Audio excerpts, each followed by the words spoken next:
I was 40, fit by all standards, but there was no way I was going to lift heavy. After all the years of yoga, my flexibility had become a vulnerability. I needed stability first, and bands helped me build that. Bands stabilized my joints and built sneaky strength that I could use once I added weight. If you've noticed that your knees are wobbly, your joints just don't seem as solid as they used to be, I'm going to teach you how to use bands as a tool for joint stability. In this video, I'll show you the bands I use, the mistakes most people make, and how to incorporate bands into movement practices for common aches and pains. Let's dive in.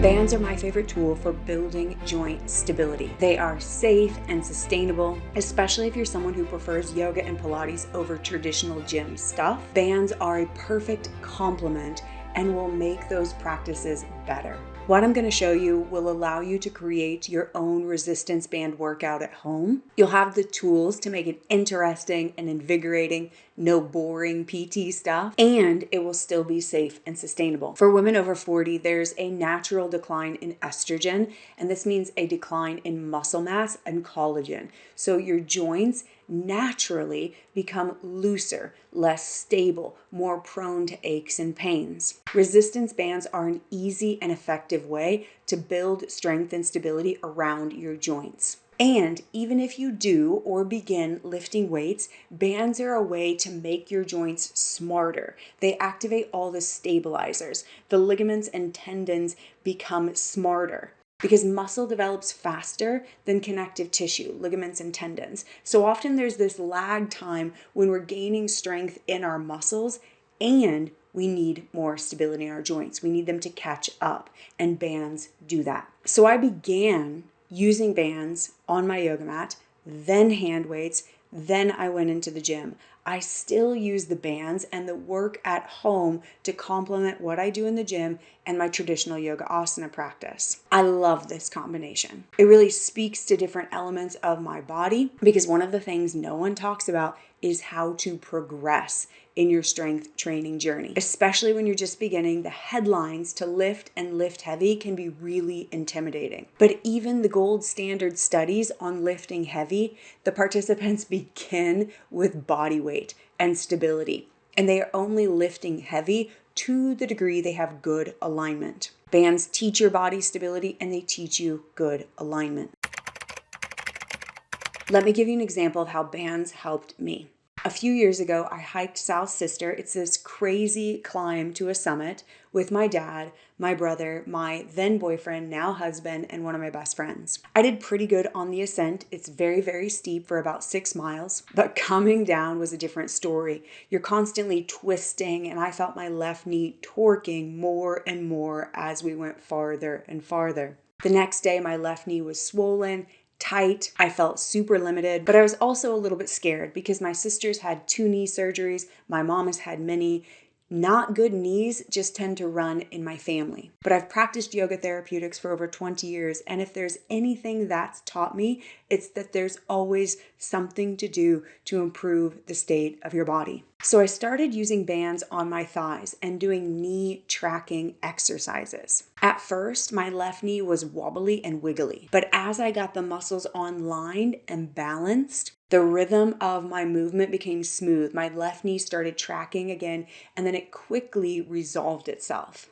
And by quickly, I'm not talking about a month or a week, an hour. That made me a believer in bands. One of the things that keeps people from strength training or using tools like bands is fear of injury. There's often an ache or pain or instability that's keeping them from doing the exact thing that would resolve the instability. So here's what I want you to keep in mind with bands. They're a tool for stabilizing your joints. They activate the little muscles around your joints. That's why you get the shaking and quaking. It's controlled tension. So you want to go slow, maintain the tension. That's what builds bone, muscle, and connective tissue intelligence. Bonus, they'll build your confidence in your body too.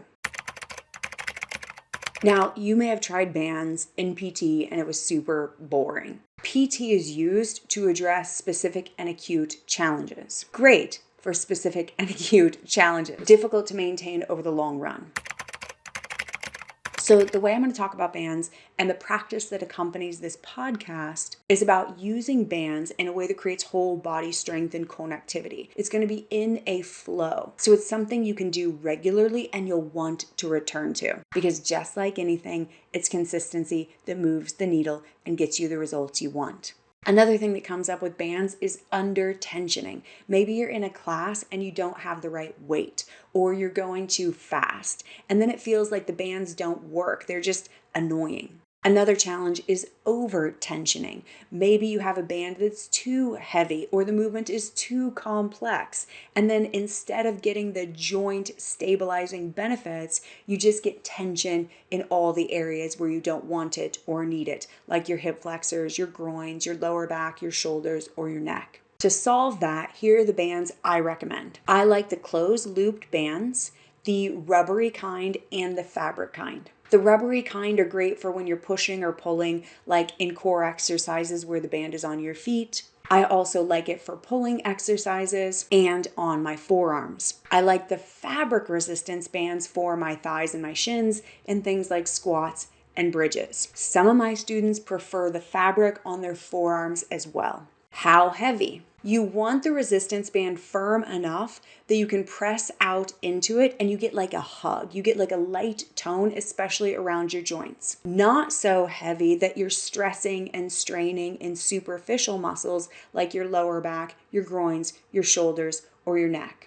Those superficial muscles are compensating patterns, and then you're missing the joint benefits. That also means if you feel it in your low back, your SI joint, your shoulders, or your neck, you want to slow down, do less, make smaller movements. Look for that place where you feel the whole body engagement, maybe even the quivering of the stabilizer muscles around the joints, but you're not recruiting those big muscles that tend to pull on these vulnerable areas of your body. Another sign of too much or too heavy is you're unable to keep the rib cage and pelvis stacked. The rib cage and pelvis stacked is essential for true core, and without true core, you're going to compensate somewhere. For more on that, watch the True Core podcast. Another question people ask is how many reps, how many sets, how often? Across the board, a good rule of thumb is 8 to 12 reps, 2 to 3 sets. And only do as much and do as many as you can maintain integrity and alignment. Number one alignment principle is rib cage and pelvis stacked. So respiratory diaphragm, pelvic floor diaphragm can talk. So you want to be breathing fully and functionally because that gives you true core and sets up stability for your whole body. Without true core, you will get tweaky. Now, I'm going to show you my favorite movements to build upper body strength, build lower body strength, address knee pain, lower back pain, shoulder pain, and neck and jaw tension. Here are a few poses for building upper body strength. I'm going to use a heavy band, and it's enough give that I feel engagement in my muscles, but I'm not getting tense in my neck or my upper shoulders or collapsing across the chest. And that's a good measurement. Can you get tension? Do you feel this engagement, especially around the joints, without compensating or engaging superficial muscles? Now, this one doesn't look like much, but it's one of my favorites. You press out lightly into the band, and then you can extend the arms forward and then bring the elbows in. I call this shoulder flossing. And you can do the same thing up and down. This works here. It also works laying on your back. And if you feel like you are engaging compensating muscles or you start to lose the pelvis rib cage, laying down can be a great way to practice because you'll have the floor for feedback and you want to keep the mid back on the floor the whole time. Another favorite for upper body stability is to put the band on your feet. So I'm standing on the band. I'm going to take my feet a little bit wide again to get that tension. I'll hold the upper portion of the band and then bend the elbows a few times. So it's like a row, and slow and steady, especially as you release. Those of you who tend to hyperextend your elbows, keep like a soft pocket in the elbows. Last one I'll show you for the upper body is a Sphinx forearm plank variation. So again, I've got the band on the forearms. I want to feel enough tension that it helps me create connection. I'm going to lay down on my stomach. When I lift into Sphinx, I'm going to have the feet hover, elbows hover, and then I'm going to put the forearms down, lift belly up, ribs in and up. This is variation 1. Variation 2, same Sphinx. But now I'm going to put the forearms down, lift belly up, ribs in and up, and I'm going to come onto my knees. A little more upper body engagement as you press down forward, and then hover in the Sphinx. And variation 3 is you can come all the way up into the forearm plank. Do the lifting from your core, not your shoulders, your neck, or your butt. So those are 3 easy breezy upper body strengtheners that you can do with a resistance band. Now, lower body strengthening with a resistance band, I typically like the fabric band on the thighs. It stays in place better. It's less likely to roll up on you. And you want to be able to press out enough that you feel engagement in the outer hips, but not so much that the knees are doing weird things. And a good rule of thumb is knees tracking over the second and third toe. So a favorite is a squat variation. I keep one hand on my chest, one hand on my ribs, especially the first 1 or 2. So I'm not blasting the ribs forward, which is common in yoga asana practitioners. And you want to feel the outer hips hug in and then drive the heels down, and there's engagement at the folds of your buttocks, almost like an underwire brawl. And then you can eventually add the arms.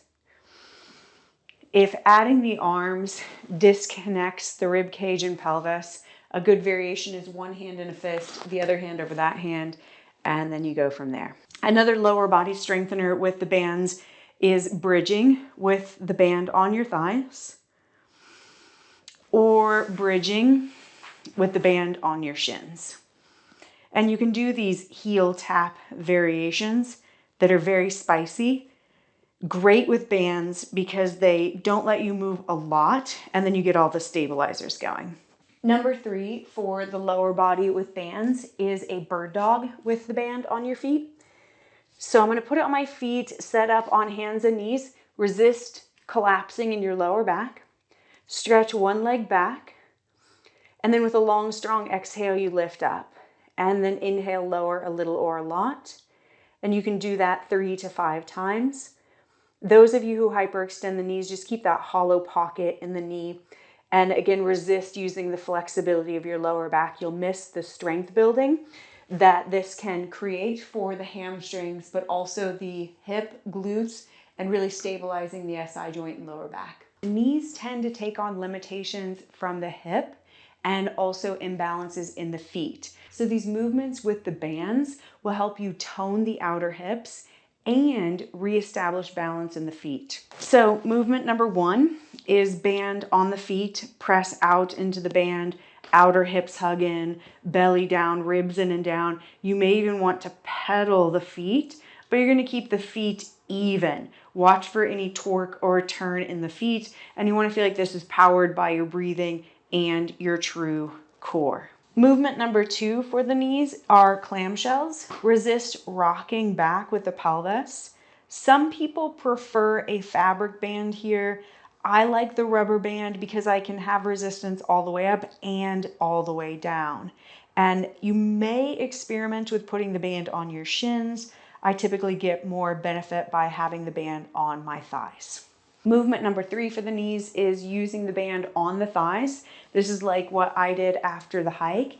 And you want to bend and straighten the legs, keep the knees tracking, and a smooth glide, more like a rocking chair. Resist bending too much or straightening too much. It's like pulling a drawer out too far, and you'll know because the movement will get clunky. When using the bands for lower back pain, you want to engage the hamstrings, so you're anchoring the pelvis on the back side, and engaging the abdominals, so you're lifting the pelvis on the front side. There's also a drawing in and down of the ribs. And the more you're stacked in rib cage and pelvis, the more the respiratory diaphragm and pelvic floor can talk. And then you generate that pressure system of true core, which means an abundance of stability in your lower back.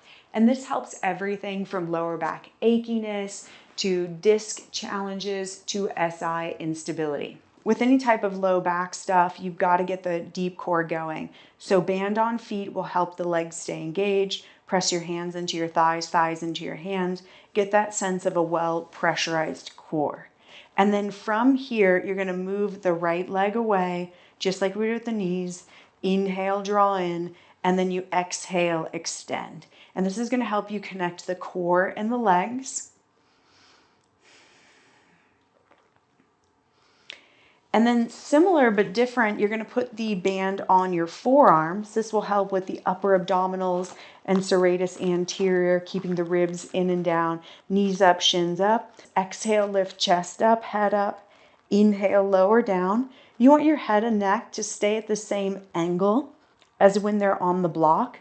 And the block's a little bit annoying, but it forces you to lower slowly so you keep the upper abdominals on. The core work helps you get the stack of respiratory diaphragm, pelvic floor diaphragm, and now we're going to challenge that and continue to engage your hamstrings to stabilize your lower back. So the band will go to your shins, one hand on your chest, one hand on your lower ribs, and you're going to take the right leg back behind you. Keep the stack, the ability to talk of pelvis and rib cage, so I'm not going to get flexy. And then you're going to do these little pulses with the band on the leg. And it's more about training core stability and moving the leg, although you'll get some strengthening in the lower body too. And then you'll change sides. And the outer hips will play a part, especially in SI instability. And clamshells, leg lifts are great for that. Now, with shoulder pain, neck and jaw tension, you want to strengthen the rhomboids, which squeeze the shoulder blades together. So any type of pulling action, but also serratus anterior, which wraps around. And these are mostly in push actions. The number one movement for both of these is that Sphinx forearm plank dance. So again, the band goes on the forearms. Pull forward, and especially if you're weak in serratus anterior, those muscles that wrap around your ribs almost like feathers, you've got to pull the chest forward. Pulling is different than pushing. Pushing will put it in your shoulders, neck, and your lower back. Pull, you get length and strength through the whole spine, but especially for the shoulders. And then elbows down, belly up, ribs in and up. And remember, there's 3 variations. In between each one, hover the feet, pull the chest forward. There is a push down forward, but it doesn't create excessive rounding in the upper back. The shoulders do not crawl towards your ears. Similar, less intense, is cat and cow with the band on your forearms. And you'll pull the chest forward. Notice that it's got that Sphinx-like flavor. The elbows are slightly bent. And then push away, belly up, ribs in and up. Really work the core here. Keep the tension on the band. Do a few more. The last movement for shoulder pain, neck and jaw tension is the pulling, the rowing. And again, you want to keep your shoulder blades on the rib cage. So I'm not moving the upper body or the head and the neck. I stay very steady in the rib cage, in the shoulders, in the head and the neck. And then it's more or less just the elbows moving. And that's the key to training some of these smaller muscle groups. And the bands are excellent for helping you do that. Now that you see the benefits of bands, you know what to do, you know what bands I use, you've even seen specific use cases, a question that might be lingering is, are bands enough? And the answer is maybe. Maybe. They might be enough, and most people need progressive load to build strength, especially muscle mass and bone over time. Progressive load depends on your body, your goals, and it will always depend on your alignment. Again, that golden rule of rib cage and pelvis stacked, breathing fully and functionally in order to establish true core is your golden standard for how much is too much or how much is too heavy. But let's leave that for another day. If you need joint stability, bands are the best place to start. They will give you a way to move and breathe and build strength, stability, and confidence. Give it a go with the practice that accompanies this podcast. It is a better vinyasa with bands, so it's yoga inspired, strength infused. It will get you moving and breathing and using the bands in a way that feels elegant. If you want a personalized strength practice, that is the Asana Strong 1-to-1 intensive. We'll work together to build a progressive strength series that is perfectly tailored to your body. If that's interesting, use the link below to schedule a call. Thank you for being here. Thank you for the commitment to your body, your health, and your freedom. I'll see you soon.